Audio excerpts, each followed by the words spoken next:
Hello Internet, and welcome to my live reaction for Chojin X Chapter 11.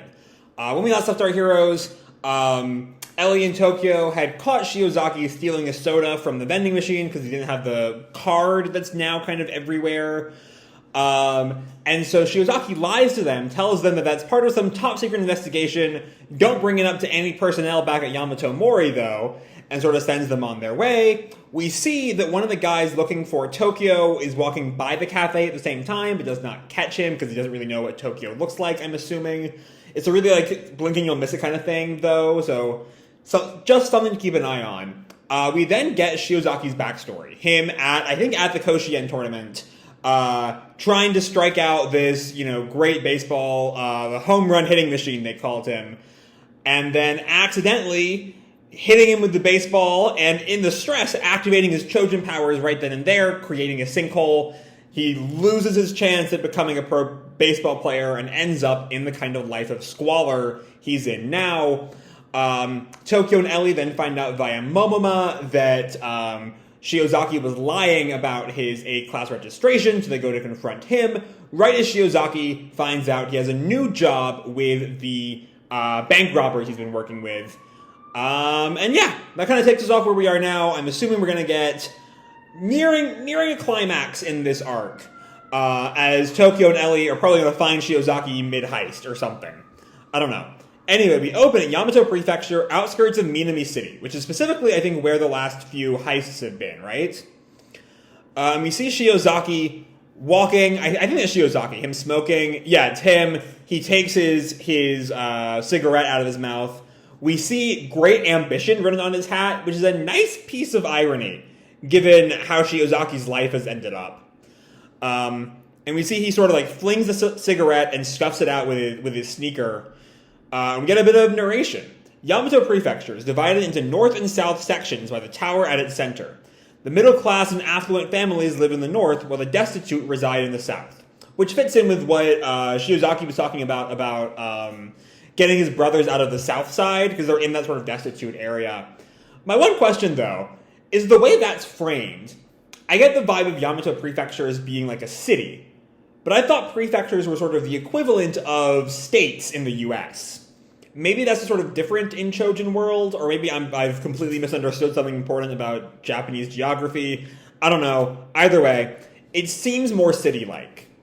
But anyway, Shiozaki enters the hideout, sort of opens up the little garage door thing, and there's his teammates just greeting him, "Yippee, man," which I'm curious if Shiozaki is aware that they're just sort of using him and have no plan to actually keep him safe or anything.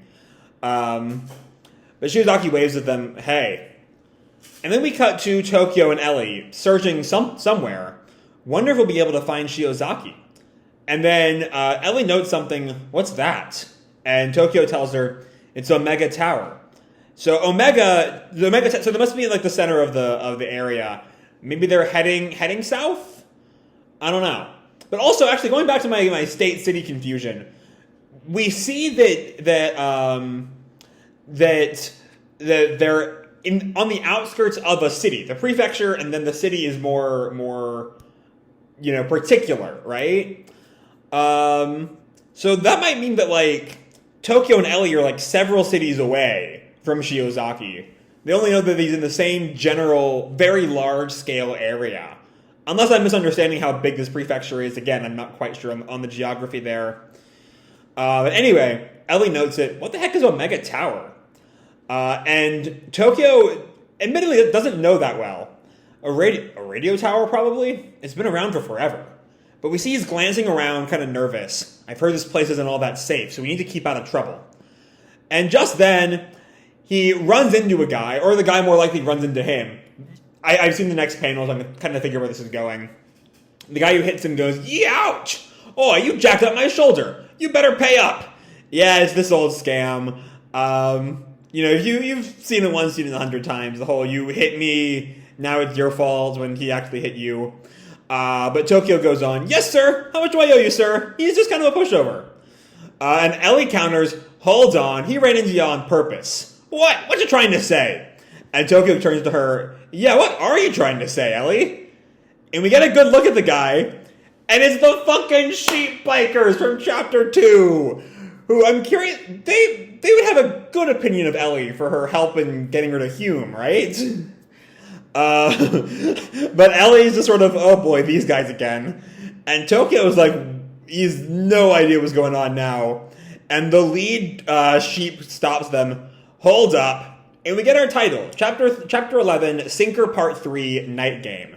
Well, who would have thunk we'd meet again, ma'am? Thanks for earlier. Now they're all smiles, thanks to Ellie's help. Don't mention it. And we see they now are being given rides by the bikers to find Shiozaki better, I guess. And Tokyo asks the biker that he's with, how do you know her, if I may ask? And the biker with Ellie chimes in, she saved our hides. Thanks to her, we got a newfound gratitude for life. And with that, Tokyo sort of gets back to the business at hand. Say, do you fellas know a guy who used to play in baseball tournaments? He's from Suru High. And the sheep cut him off. You mean Shiozaki? Guy's famous in Minami. Then we come to the gorgeous Donji housing estate, which is far from gorgeous. It looks pretty damn dilapidated. Here we are. I mean, this is probably where he lives, but he's not here. They might find the brothers, though, actually. And Ellie just says, as Tokyo and Ellie are walking through the hall, hope I'll get to live in a place as great as this someday. I mean, I can't imagine this looks better than her farmhouse, though. Like, that's almost feels like her joking, but she doesn't say anything. Tokyo's just, what? And then we see, that's sort of the last of that conversation. Tokyo rings the doorbell. No answer. Must be out. And Ellie sort of thinks, no. And she hears a small pitter inside the door. They hear Shiozaki's siblings, I bet. They're in there, all right. I'll smoke them out. Which is kind of against the law, but whatever. The law is a fluid thing, let's say. Tokyo asks, huh? And we see she, unbandages her hand, puts it right under the door frame, and sends some smoke in there. Tokyo reacts, you mean that literally? Is she even sane? He thinks. But Ellie just counters, it won't kill him. But Tokyo rebuts, I think smoke can be pretty dangerous. And they hear this sound from inside the door. Smoke? Fire? Did you leave something burning? And with that, they finally leave, opening the door. Ka-chack. I think that might be a cough, but ka-chack doesn't really sound... I did it like a cough, but that's not really what coughs sound like. I also missed a couple lines. Did you leave something burning? No, nothing. Extinguisher, extinguisher. And with that, they finally open the door. And yeah, they're the younger siblings. Yikes! Which is quite a reaction to seeing them. What do you want? And I guess they come inside, and Tokyo kind of explains himself, I guess. Because the next thing we see is the siblings asking, you're from our brother's school? Yes, I'm an underclassman. My name's Kurohara. And the younger sister looks at him, oh, you're just a student. I thought you were a debt collector. That's one of those, harshness of a life in poverty there. One of those, I really want Shiozaki to live and to, be happy and not be terribly punished for his actions. Anyway, the sister goes on, they get really scary when we're behind on payments. And the younger brother, one time they dumped poo all over the hallway. And Tokyo kind of whispers, poo in the hall? And Ellie, not quite reading the room, asks, are your folks having trouble finding work? And the kids fill her in. Mom disappeared somewhere. We haven't got a dad anymore. Yeah, they were pretty clearly orphans, man. Our brother's the only one working. And Tokyo chimes in, I see. And we see what looks like a board keeping track of their payments, maybe? Because we see May payment and June payment, I think. But anyway, Tokyo turns back to the kids. I was hoping to see him. Know where he is? And both of them, who I might know about his life of crime. Yeah. But with that, they sort of leave, I guess. It's not quite clear if they get an answer from the siblings at all, but they're outside now. As Tokyo sort of goes over what they know, Shiozaki is supporting his siblings all on his own. And Ellie chimes in, yeah, but that's neither here nor there, is it?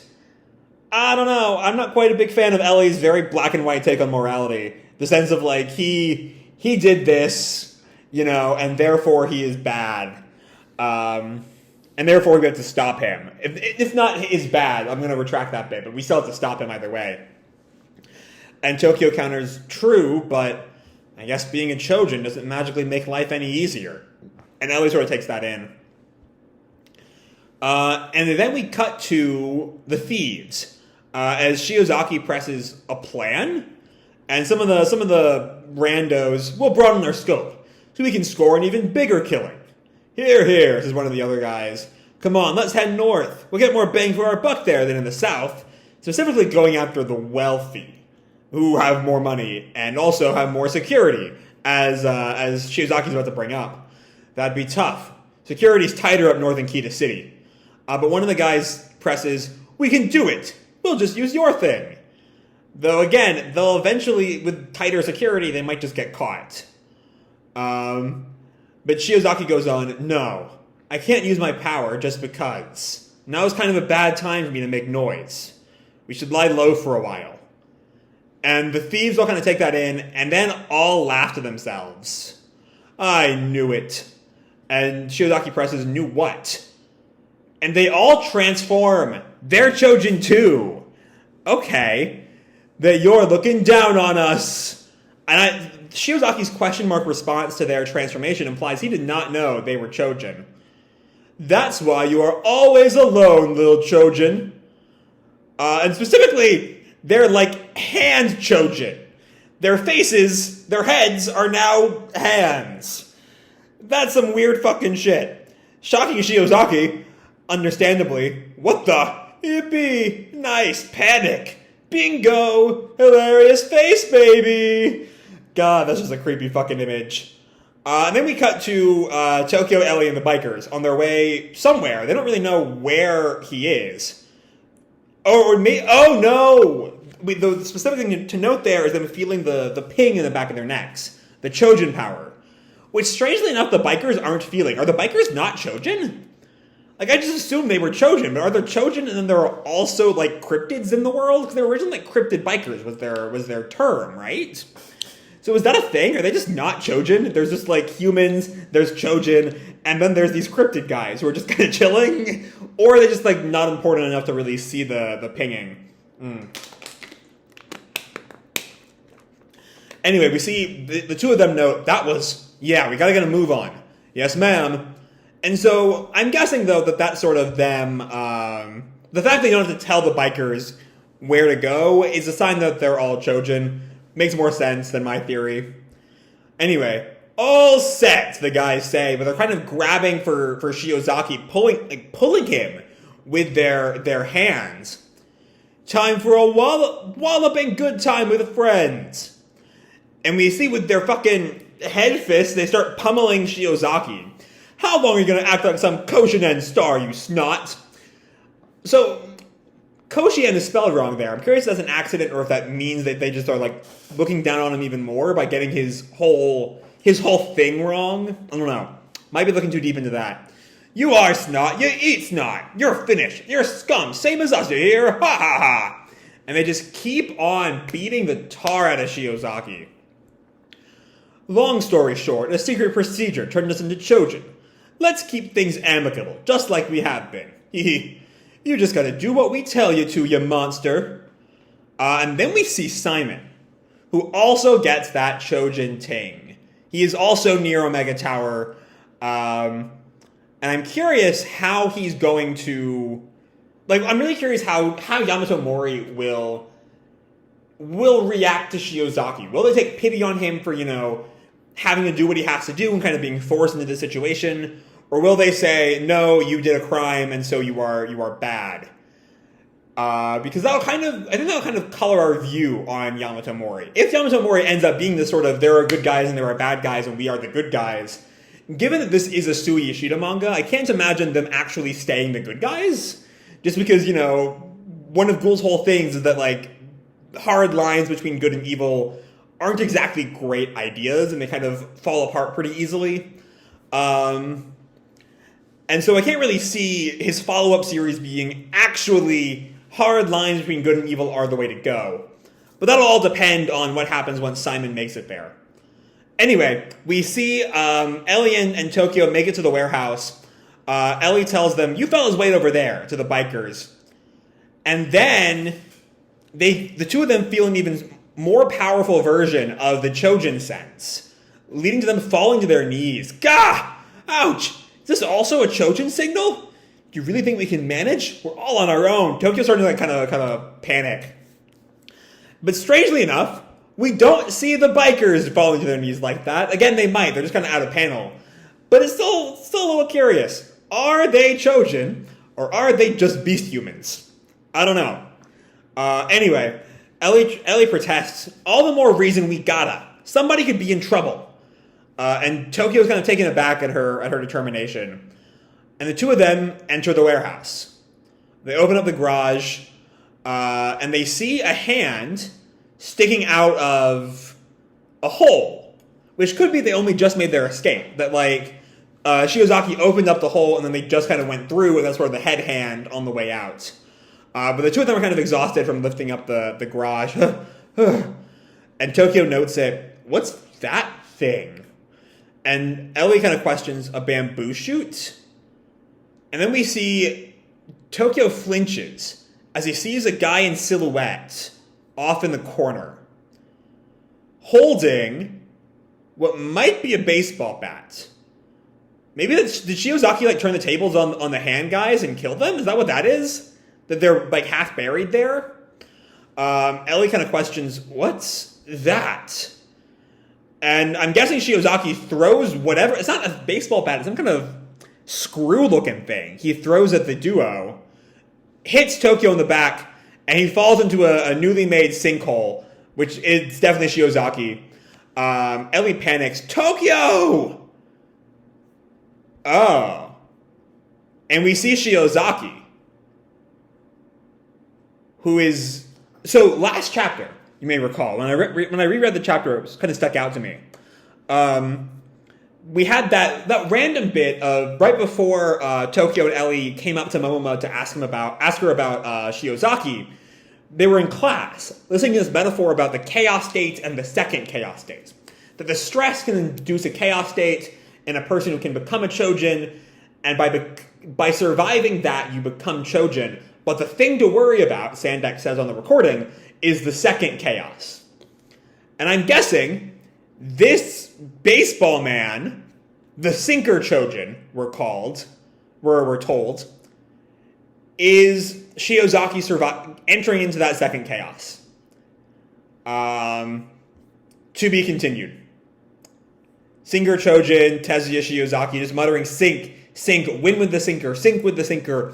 He seems to be stuck in that sort of mindset of that fateful game. As we see by the fact he's transformed into like I should describe him, I should say. His right arm is permanently a baseball glove. His head is a baseball. He's transformed into his baseball uniform. He's got this weird little fist coming out of his crotch also. It's a weird little bit there. But he is very much permanently there that day at the tournament. That's the vibe I get. And he throws Tokyo down a sinkhole. Okay. So he's beat up. I'm presuming killed the other thieves. I'm really curious how this whole plot line is going to wrap up. Because I don't know. I'm kind of figuring. I don't know. First off, can you come back from Second Chaos? Because I'm gonna go back to chapter 10 for a sec, so we can look at that bit in a bit more detail. In particular, let me find it. Yeah, here on page 21, when ordinary people with the aptitude to become Chojin experience a tremendous amount of stress, they temporarily go on a rampage, a chaos state. Humans who escape that state become Chojin. However, what you should all be careful of is a second chaos. And the only real note we have is Tokyo thinking that voice sounds like Mr. Sandek. Then we also see, this might be kind of... So we have this diagram on the board. And we see from the first chaos, you can either become a Chojin or revert to ordinary human or lose your sense of self. Neither of those are quite important here, but something to keep in mind. Because maybe that's what happened to Ozma. He reverted to an ordinary human, possibly? I don't know. Ozma's still very much a wild card. Don't know what's going to happen with him. But then we see you become a Chojin, and if you hyperfixate, is the exact word used there, you can lead to a second chaos state. Which maybe, you know, by hyperfixating, not in the medical sense of the term, but just a general concept of hyperfixate, Shiozaki kind of hyperfixated on his survival, on the fear and panic of being attacked by the handmen, and that led to his second chaos state. He killed them, and is now that. And again, we don't quite know if he can come back from that. I hope he can, because he's a nice character, and again, I want to see him do better. He deserves a better life than what he's had. And there's to be a really mean... I mean, it's Sui Yoshida. There's always a good air of tragedy with everything. But it just feel mean to kill him off. Might happen, might not. But yeah, I don't know. So anyway, the rest of the chapter, because I spent a lot of time focused on Shiozaki's second chaos. We have the return of the Cryptid Bikers, and they're just so good. I love them. I hope they keep showing up completely randomly as just like besties of Ellie. I hope Ellie becomes a biker. That's my end game scenario for Ellie. I think it has about a 0% chance of ever happening, but it'd be so funny if she did. But yeah, we get to see a little more of Shiozaki's background. Specifically, we learn about his parents. We didn't know about his parents. We knew they weren't around. But basically, mom disappeared. We haven't got a dad. I'm assuming he's dead. It's not super important because we already kind of... It doesn't tell us anything concrete and new. Because, like, we know, basically, Shiozaki has to provide for his siblings. And nothing the siblings tell us changes that. But it's nice to have that sort of set in stone, I guess. And then, of course, the stuff with Shiozaki. God, the fucking hand shit. The Chojin designs are just so delightfully weird and really creepy, too. Like, those hands are fucking... Like, the one that says Hilarious Space Baby over on page 12 with, like, the long, long mouth down his hand. He's just so fucking weird. And then, yeah, we also have Simon on the way, which is the other thing to note.